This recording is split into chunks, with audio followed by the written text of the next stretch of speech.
Right, Shalom, Shalom, by WFI Akakabashe Na, WFI Detroit, coming at you with yet another live video, giving all praises, honor, and glorification unto Yahweh, Bashem, Hamashiach, Wamalak Yahushua, right? That is to say, the Most High, in the name of His only begotten Son, the anointed Savior and King of Yasha Allah, you princes of the power, you blacks, Hispanics, and Native Americans, Shalom, Shalom, Baratazai. Y'all having a great day, great evening through the Spirit, right? And we just go dive into it. So doing a WFI reading session, we're going to go into 1 Samuel, the first chapter, where we just go read through, pull some dates, pull some precepts, and get the sense on the 1 Samuel, right? So first I want to touch on the time frame of 1 Samuel. I want to touch on the time frame of 1 Samuel, but actually let me share my screen, Lord willing. I'm going to share my screen. We'll deal with it. So I'll pull up the blue letter. I'm going to pull up the blue letter. First, I want to get Acts. I believe that's the 11th chapter. No, I want Acts, the 7th chapter. Slacking. I want Acts chapter 7. Right.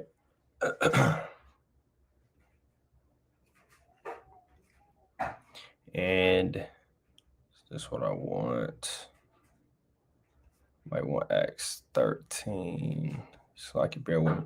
Just touching on the actual time frame. So it's Acts 13. Right, Acts chapter 13. And I'm actually starting at 16, right? So it says, then Paul stood up and beckoning with his hand said, men of Israel, and ye that fear Yahweh give audience. Yahweh, the God of this people, Israel, chose our fathers and exalted them when they dwelt as strangers in the land of Egypt, and with an high arm brought them out of it, right? So it's going into these different timelines, right? So the Lord brought us out of Egypt in 1446 BC. Let me go prove that. We pull up another blue letter Bible, right? Just to get the timeline on this first chapter in Samuel, right? So 1 Kings, like 1 Kings chapter 6, verse number 1, right? It reads, it came to pass in the 408th year after the children of Israel were come out of the land of Egypt, right? So 480th year after, it says, in the 4th year of Solomon's reign of Israel, in the month Ziph, which is in the 2nd month, that he began to build the house of the Lord. It's like he built the house of the Lord, right? So when you look into the 4th year of Solomon's reign, that's actually 966, right? We can prove that, right? If you just look at the dates, right? It says he reigned starting 970. Right, so the 4th year will be 960. Just, just pull up a calculator. Right, you got 966. You got to do plus because you're going backwards. 966 plus 480 years. That's to go backwards. So you land on 1446. All right, you land on 1446. So on 1446. Right, that's the Exodus. That's when this occurred. It says, and about the time of 40 years suffered he their manners in the wilderness, right? And of course, you had the wilderness. We dwelt in the wilderness for 40 years, right? So we want to take away 40 years. So about 1406, right? It's roughly when we came into the land of Canaan. Right, because that's the land that the Lord gave to us, the land of Canaan. Let me get a quick precept on that.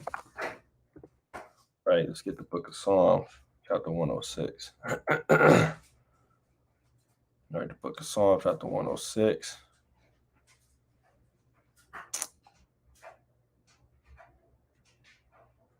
You know, I'm a it's not what I want. Let me try. Right.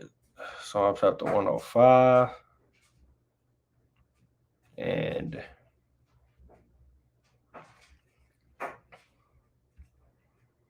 right 105 in verse 140 in verse 44 says, and gave them the lands of the heathen, and they inherited the labor of the people. Right. So we inherited or took that land because the Lord promised us that land back in Genesis.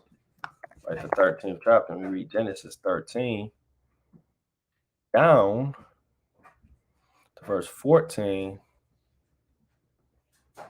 Or actually, let's start at 12, right? It says, Abram dwelt in the land of Canaan, and Lot dwelt in the cities of the plain and pitched his tent towards Sodom. Right, he went to those 5 cities. But the men of Sodom were wicked and sinners before Yahweh exceedingly. And the Lord said unto Abram, after that Lot was separated from him, lift up thine eyes and look from the place where thou art, northward and southward, eastward and westward, in the land of Canaan. For all the land which thou seest, to thee will I give it, and to thy seed forever. Right? So the Lord promised Abraham this land. So we dwelt 40 years in the wilderness, right? And then we conquered Canaan, right? And it says in Acts 13 and 19, and when he had destroyed 7 nations in the land of Canaan, he divided their lot to them. So he divided their land to them by lot. You read that in the book of Joshua, right? You read that in the book of Joshua. We can pull it up as well. You look at ancient Israel map, right? You will see the division of the lands, right? Let's see if I can get some right here. Right, you will see the division of the lands. Right, you got 12 tribes in here. Yeah, you got 12 different tribes in here, and then Levi dwelt in different suburbs throughout each tribe. Right, so we go keep reading in Acts 13:20, and after that he gave them judges about the space of 450 years unto Samuel the prophet. Right, roughly about 450 years we had judges. All right, roughly about 450 years we had judges. Right, so you just kind of minus that 450. Right, Salakia. Hell broke loose. He gave his judges all that space, said for about 450 years. Now, with a lot of these judges, Salakia. Now, with a lot of these judges, their times actually so-called overlapped. Right, so it's not 956 BC. Salakia, that was an error. I want to pull this up. Salakia, I'm going to 1 Samuel. First one, Salakia, bear with me.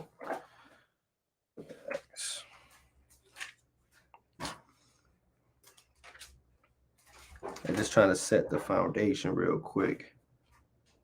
I'm going to look at something real quick.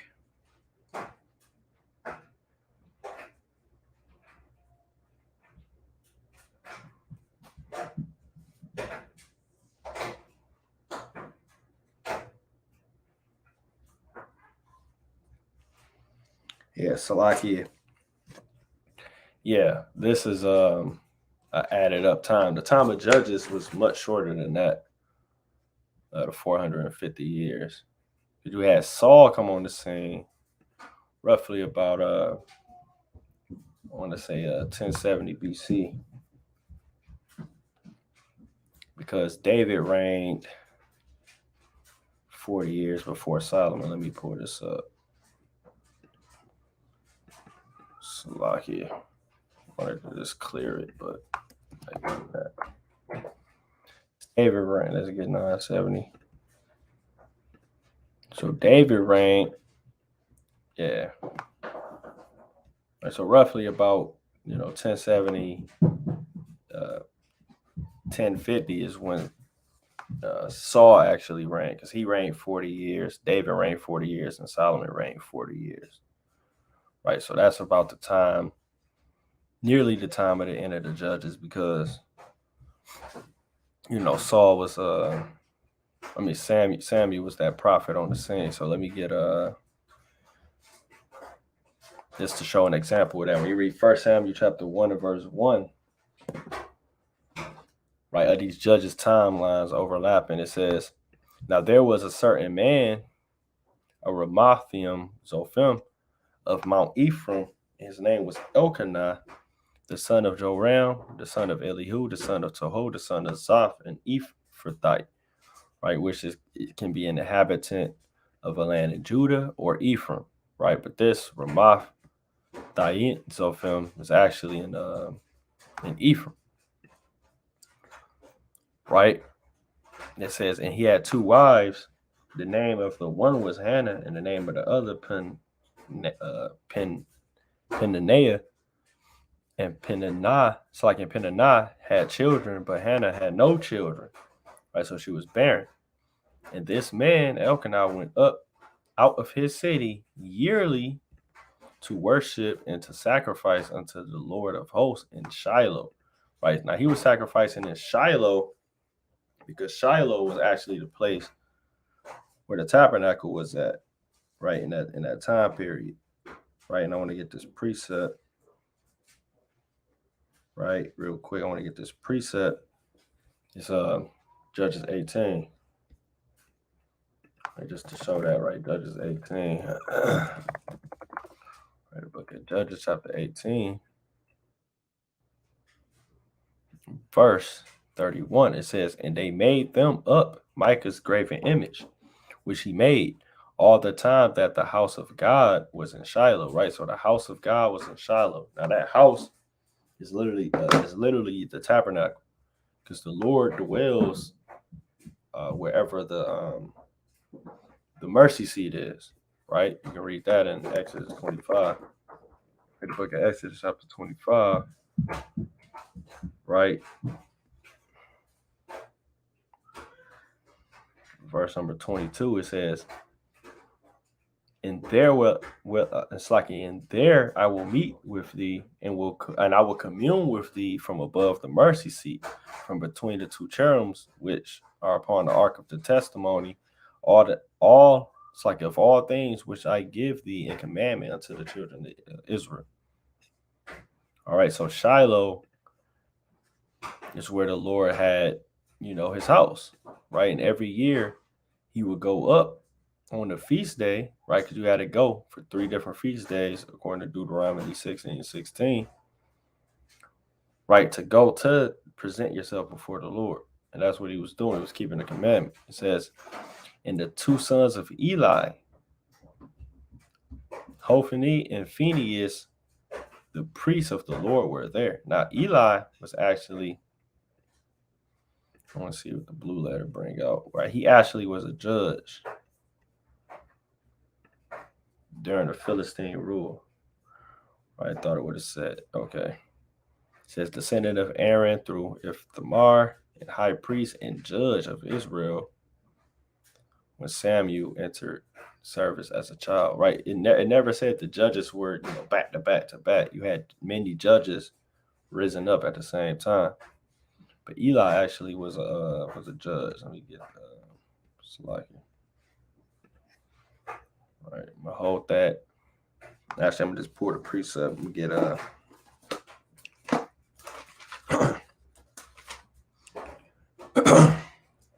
show that in 1 Samuel. Right, the book of 1 Samuel, right, chapter 4. And I'm going to start at verse 17. It says, and the messenger answered and said, Israel's fled before the Philistines. It's very important to know that the Philistines was oppressing Israel during Eli's reign as a priest. Right? It says, and there have also It's like, and there have been also a great slaughter among the people, and thy two sons also, Hophni and Phinehas, are dead, and the ark of God is taken away. And it came to pass when he It's like, and it came to pass when he made mention of the Ark of the Covenant that he fell back from the seat, that he fell from the seat backward, fell from off the seat backward by the side of the gate, and his neck brake, and he died.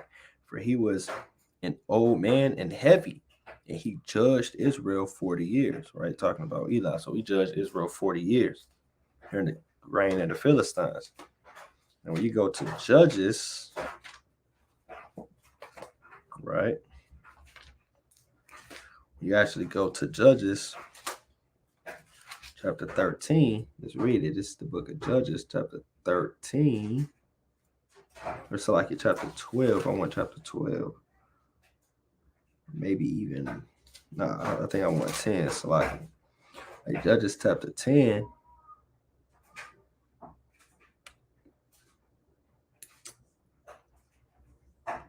In verse number 7.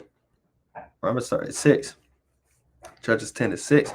And the children of Israel did evil again in the sight of the Lord, and served Baalium and Asheroth, the gods of Syria, and the gods of Zidon, and the gods of Moab, and the gods of the children of Ammon, and the gods of the Philistines, and forsook the Lord, and served him not.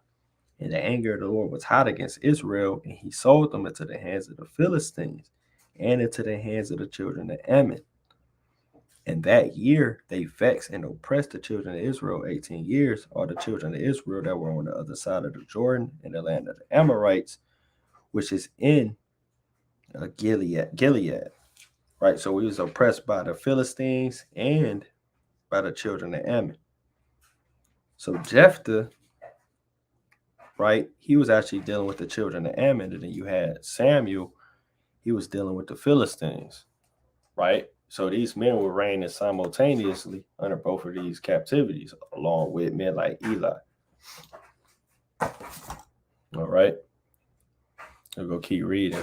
1 Samuel 1:4 says, and when the time that Elkanah offered, he gave Peninnah, his wife, and to all her sons and her daughters portions, right? Because that's what you would do on the feast days. But unto Hannah he gave a worthy portion, for he loved her, but Yahweh has shut up her womb, right? If the Lord shut up a womb, that's not a good thing, right? The Lord used that for punishment for David's wife, Michal, right? So shutting up, when a womb is shut up, that's a bad thing. So he would give her worthier, bigger portions to, help, help her cope. He showed her that extra love to help her cope with the fact she's going to have children. Right? It says, and her adversary also provoked her sore for to make her fret because the Lord had shut up her womb. Right? So, she was getting God on. Right? Making her, vexing her spirit. And as he did so year by year, when she went up, it's like when she went up to the house of Yahweh, so she provoked her, therefore she wept and did not eat. Right, that's what you're doing, you mourn. Then said Elkanah, her husband, to her, Hannah, why weepest thou? Why eatest thou not? And why is thy heart grieved? Am I not better than thee than 10 sons? So he said, I've been better than you than 10 sons. Right, basically saying I do X, Y, and Z for you. Why are you so sad? Right, he's comforting her in this instant. So Hannah rose up after they had eaten in Shiloh, and after they had drunk. Now Eli the priest sat upon a seat by a post of the temple of the Lord, and she was in bitterness of soul and prayed unto Yahweh and wept sore. And she vowed a vow and said, O Lord of hosts, if thou wilt indeed look on the affliction of thy handmaid and remember me, and not forget thy handmaid, but will give unto thy handmaid a man child, then I will give him unto the Lord all the days of his life, and there shall no razor come upon his head. Right, so that's talking about the Nazarite vow, right? That's talking about the Nazarite vow. So let's get that. in the book of Numbers chapter 6 and 1. It says, and Yahweh spake unto Moses, saying, speak unto the children of Israel, and saying to them, when either man or woman, right, so like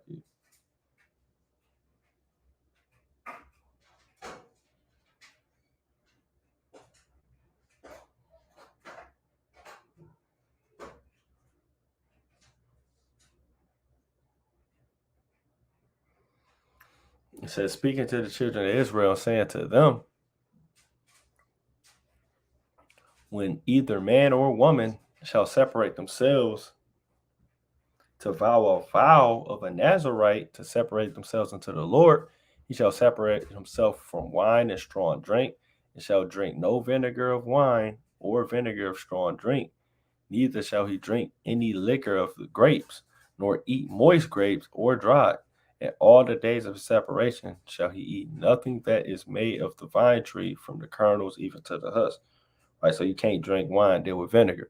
All the days of the vow of his separation, there shall no razor come upon his head until the days be fulfilled. Right, so you can, set the vow for a particular timeline, but Hannah, she said, for life, he's going to be given unto the Lord. Right, it says until the days be fulfilled. And into which he separated himself into the Lord, he shall be holy and shall let the locks of the hair of his head grow. So he got to just let his head grow till that vow is over with, right? And just to, kill the suspense. Hey, that kid is Samuel. This is it's like Samson. Or it's like Samuel. It's like that's actually talking about Samuel. Samuel had a Nazarite vow from birth. Right, let's get another example of. Actually, let me see. Let me find that precept. Right in the book of Acts. All right, let's get the book of Acts. All right, the book of Acts. All right, this is the book of Acts. I believe 23.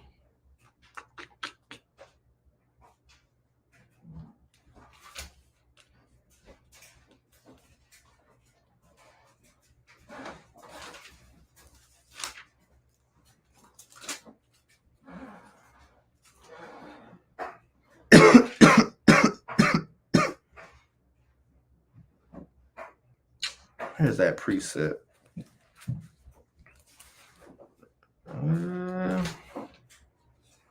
It's like, bear with me, had a file. Let me find a precept, right?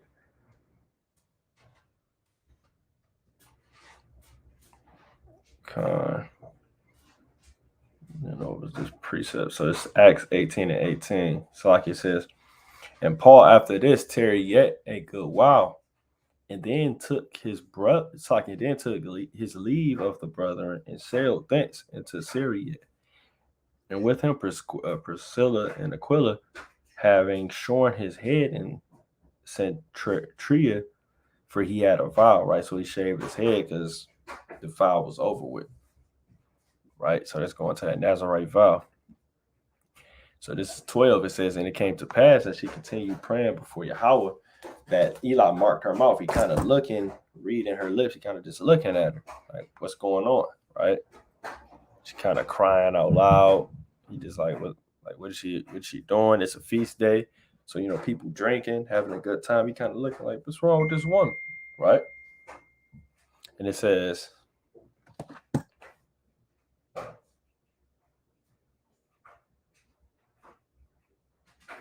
right, it says, and Eli said unto her, how long wilt thou be drunken? Put away thine wine from Saki. Verse 13. Now Hannah, she spake in her heart, only her lips moved, but her voice was not heard. Right, so she kind of, when you mouth in certain things. Therefore, Eli thought she had been drunken. Again, it's a good time going on. It's a feast day. So, and Eli said unto her, how long wilt thou be drunken? Put away thy wine from thee. Like, hey, you drunk, you going up, because you got to drink in moderation. Right, that's all right. 31. So he like, hey man, you going off.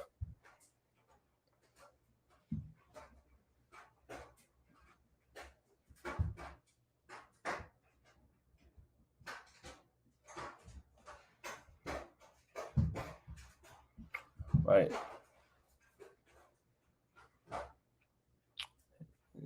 Keep reading. It says, and Hannah answered. It says, and Hannah answered and said, no, my Lord, I am a woman of a sorrowful spirit. I have drunk neither wine nor strong drink, but have poured out my soul before the Lord.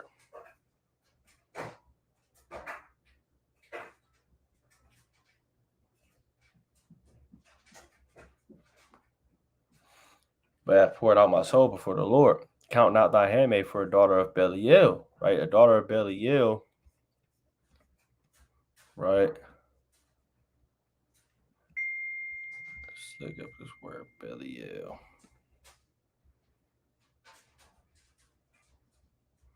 Right, worthlessness, right? A daughter of worthlessness, good for nothing. Base fellow, right? That's what it's going into.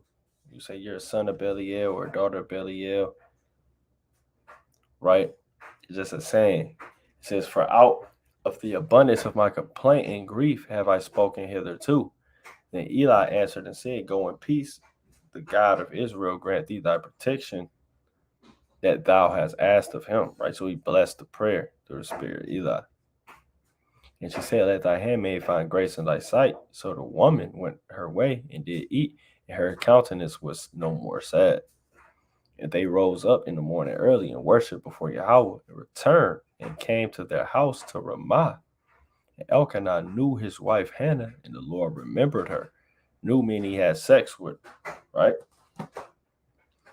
Wherefore it came to pass, when the time was come, about after Hannah had conceived, that she bare a son and called his name Samuel, saying, because I have asked him of the Lord, right? Shama Allah, right? Meaning the Lord, Yahweh has heard, or God has heard. It says, in the man Elkanah and all his house went up to offer unto Yahweh the yearly sacrifice and his vow. But Hannah went not up, for she said unto her husband, I would not go up until the child be weaned. Right? And they usually wean them for about 3 years. You read that in book of Maccabees. Right? See that in book of Second Maccabees. Right? The book of Second Maccabees. Right? I believe that's chapter 7. Right? The book of Second Maccabees, chapter 7.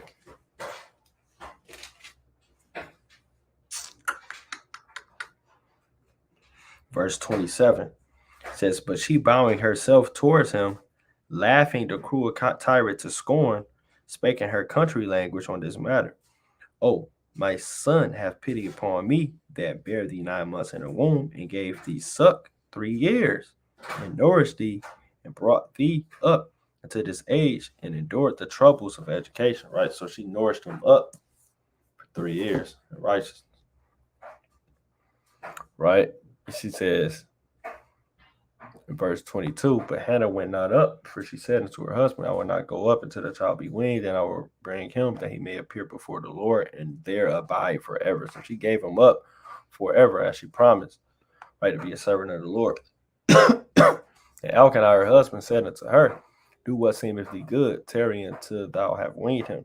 Only Yahweh established his word. So the woman abode and gave her son suck until she weaned him. And when she had weaned him, she took him up with her 3 bullocks and 1 ephah of flour and a bottle of wine, and brought him unto the house of Yahweh in Shiloh. And the child was young. And they slew a bullock and brought the child to Eli. And she said, O my Lord, as thy soul liveth, my Lord, I am the woman that stood by thee praying unto the Lord. For this child I prayed, and the Lord hath given me my petition which I asked of him. Therefore also I have lent him to the Lord. As long as he liveth, he shall be lent unto Yahweh. And the Lord, it's like he worshiped Yahweh there. Right? So all praise to Yahweh, Ba'ashem HaMashiach, Wamalak Yahushua. So Just wanted to read that chapter with y'all, go through the precepts, the accounts. Shalom.